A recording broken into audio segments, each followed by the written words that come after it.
People keep saying federal agents can shoot if they feel threatened. That's not what the law says, right?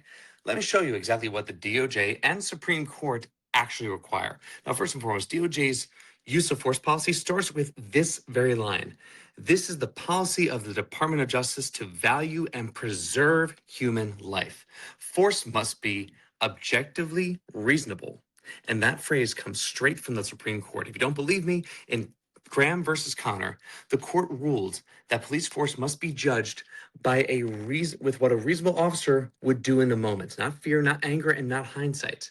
So you don't get to overreact and call it legal.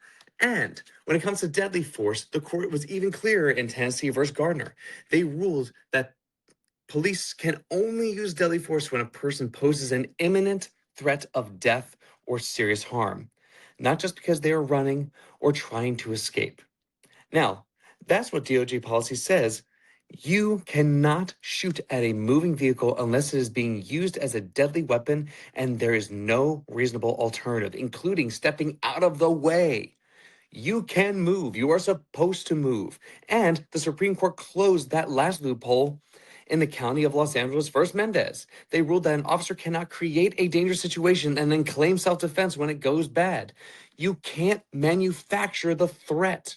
That's exactly why DOJ policy now requires de-escalation and a duty to intervene and a duty to provide medical aid. Federal officers are legally expected to reduce harm, not escalate it. So no, they feel threatened is not enough, not under DOJ rules and not under Supreme Court law.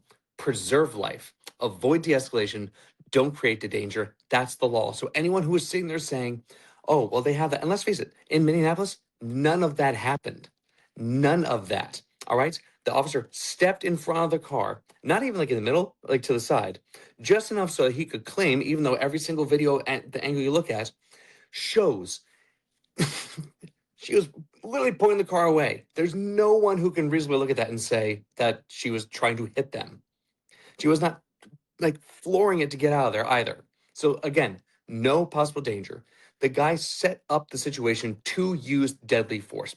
Full stop. There's no other way to look at it. Every single angle shows that. Even his own camera showed it. So yeah, he doesn't get to use that way. So again, if you don't believe me, I just gave you the precedents and the actual court filings as well as their own policy.